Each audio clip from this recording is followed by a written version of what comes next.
Welcome to the Gospel Road. Changes. Seasons changes. Time changes. It is the weekend of daylight savings time, so we spring forward, so we lose the hour of sleep to then gain an hour of sleep in the fall. I was noticed on the news this morning they were discussing if we just need to go to daylight savings time year-round rather than standard time. Well, I don't know. We'll see how far that goes. I'm glad that's what's important and is going to change the world. I don't know. Oh, my brain just, you guys listen enough. Thank you again for listening. We're going to look at Proverbs 16 before I start rambling into some world I can't get back out of. It says, the plans of the heart belong to man, but the answer of the tongue is from the Lord. All the ways of man are pure in his own eyes, but the Lord weighs the spirit. Commit your work to the Lord, and your plans will be established. The Lord has made everything for its purpose, even the wicked for the day of trouble. Everyone who is arrogant in heart is an abomination to the Lord, but be assured he will not go unpunished. By steadfast love and faithfulness, iniquity is atoned for, and by the fear of the Lord one turns away from evil. When a man's ways please the Lord, he makes even his enemies to be at peace with him. Better is a little with righteousness than great revenues with injustice. The heart of a man plans his way, but the Lord establishes his steps. An oracle is on the lips of a king. His mouth does not sin in judgment. A just balance and scales are the Lord's. All the ways in the bag are his work. It is an abomination to kings to do evil, for the throne is established by righteousness. Righteous lips are the delight of a king, but he loves him who speaks what is right. A king's wrath is a messenger of death, and a wise man will appease it. In the light of the king's face there is life, and his favor is like the clouds that bring spring rain. How much better to get wisdom than gold? To get understanding is to be chosen rather than silver. The highway of the upright turns aside from evil. Whoever guards his way preserves his life. Pride goes before destruction, and a haughty spirit before a fall. It is better to be a lowly spirit with the poor than to divide the spoil with the proud. Whoever gives thought to the word will discover good, and blessed is he who trusts in the Lord. A wise of heart is called discerning. A sweetness of speech increases persuasiveness. Good sense is a foundation of life to him who has it, but the instruction of fools is folly. The heart of the wise makes his speech judicious and adds persuasiveness to his lips. Gracious words are like honeycomb, sweetness to the soul and health to the body. There is a way that seems right to a man, but it ends is the way to death. A worker's appetite works for him. His mouth urges him on. A worthless man plots evil, and his speech is like a scorching fire.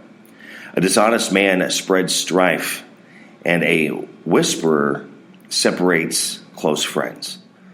A man of violence entices his neighbor and leads him in a way that is not good.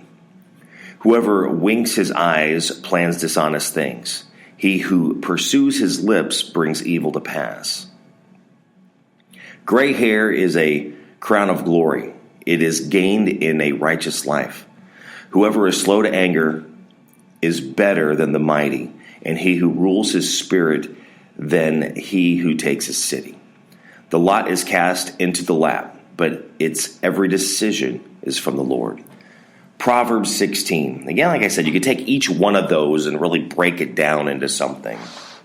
And as I have the conversations, when I just kind of share every week, it's really about how we are building up each other. No matter how I stumble and kind of get through my thoughts, because my mind can just be a jumbled mess when it's kind of like a weird way of journaling my way I don't know. Yeah, I love, by steadfast love and faithfulness, iniquity is atoned for. We always talk about love and faithfulness. We talk about loving each other with that unconditional love, being there to help them, to build them up. Being faithful to your friends, being faithful to your family, being faithful to just those around you. There's really something to be said when you're showing them that no matter what happens, you're going to be there to help them through. You're going to be that ear when they need someone to talk to.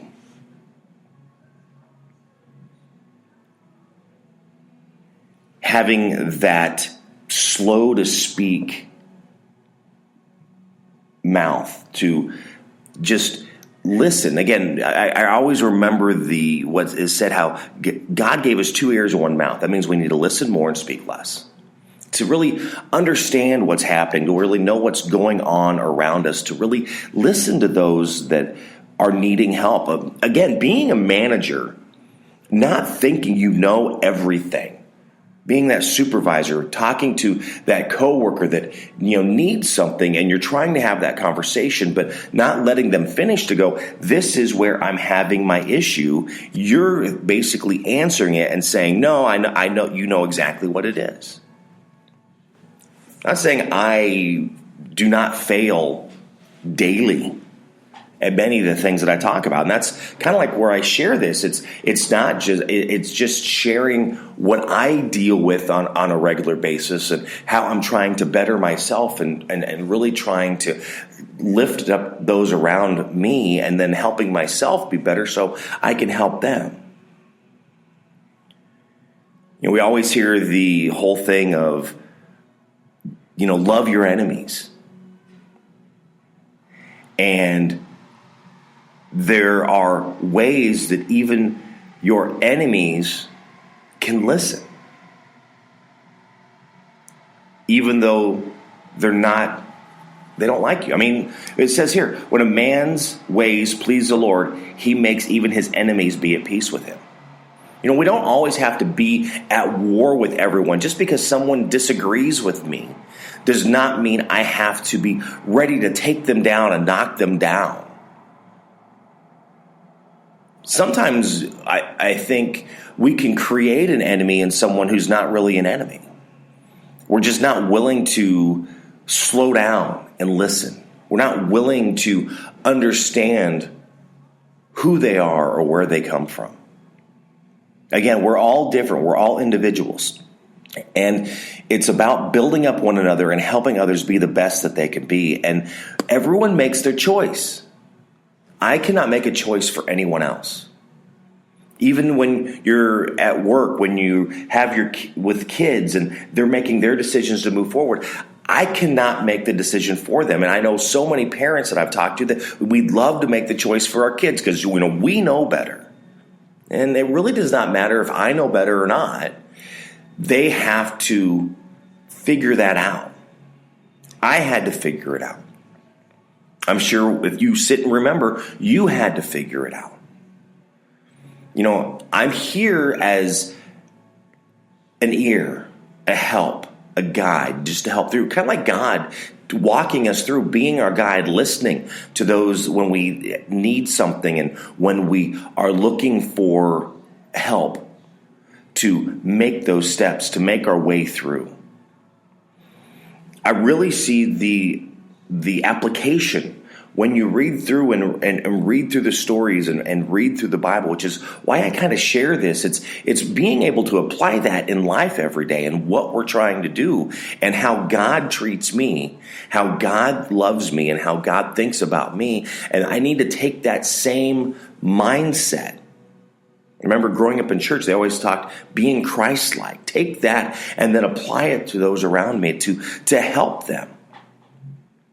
Again, help. Not choose, not guilt, not shame, not judge. They will make their decision. I always love how it says they'll know we're Christians by our love. They're going to know that it doesn't matter who they are. It doesn't matter what they believe. They just need to know that I love them and that I care and that I want them to be the best that they can be. And I want to help them be the best that they can be. I want them to be successful with their family. I want them to be successful at work. I want them to be successful in life. I want them to be happy, feel joy. Which is what I want for me. I want me to be happy. I want to feel joy. I want to be successful in life. And success isn't always money, because greed just takes over the world and has for years. From the beginning, it's always been about greed. But it's being able to have that conversation to just help them, to build them to be the best that they can be, to take that next step, to keep moving forward in life, to keep getting to that next level. Not beating them down, not making them feel more depressed, not making them feel even more worse about themselves, more terrible. I know what that's like. I know what it's like having no self-esteem. I know what it's like having no faith in myself. I know what it's like to not have that confidence to be able to do things. Always fearing failure. And then you read the self-help books, you read a lot of the things, and then you take that fear to go, because that's what your driving force is. And some of us, we can't get out of our own way. I cannot get out of my own way because it's so strong, it's so there. We're not supposed to worry about what others think about us. But it's always in the back of my mind. Who's laughing at me? Who's talking about me? Who likes me? Who doesn't like me?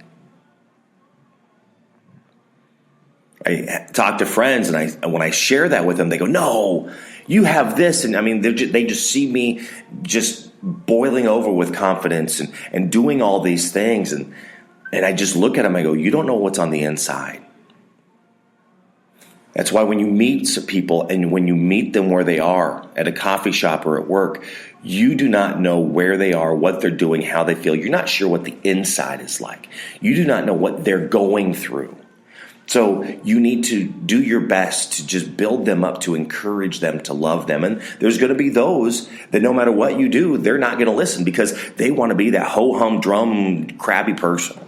Because their life is just terrible and it's stressful and you don't understand and it's just never going to be. And I'm just barely getting along. And I'm sorry. I'm sorry that is the choice you made. I'm still going to love you. I'm still going to say nice things to you. I'm still going to try and help you, encourage you. And I've had a lot of kickback from people that they don't really want to be encouraged. They don't want to feel better. They want to be snooty, crabby. They just want to be that way. It's not easy. I know it's not easy. I know it's not easy dealing with me. But as we do this, Proverbs 16, read that for yourself. See what you can glean out of that. What are you able to apply to your life? How you're able to apply the ideas, the examples, the stories, the allegories to how you're building your life and how you're trying to do things better for you, how you're trying to help others be better. Molding them. And it's one thing when I deal with talent and trying to help them have better shows, to develop their show, being able to talk with a little more confidence. But again, they need to be able to be formed. They need to want to be better. They need to want to be the best that they can be. That urge, that desire to really grow. Proverbs 16. Thank you for listening to The Gospel Road. Have a great day. God bless.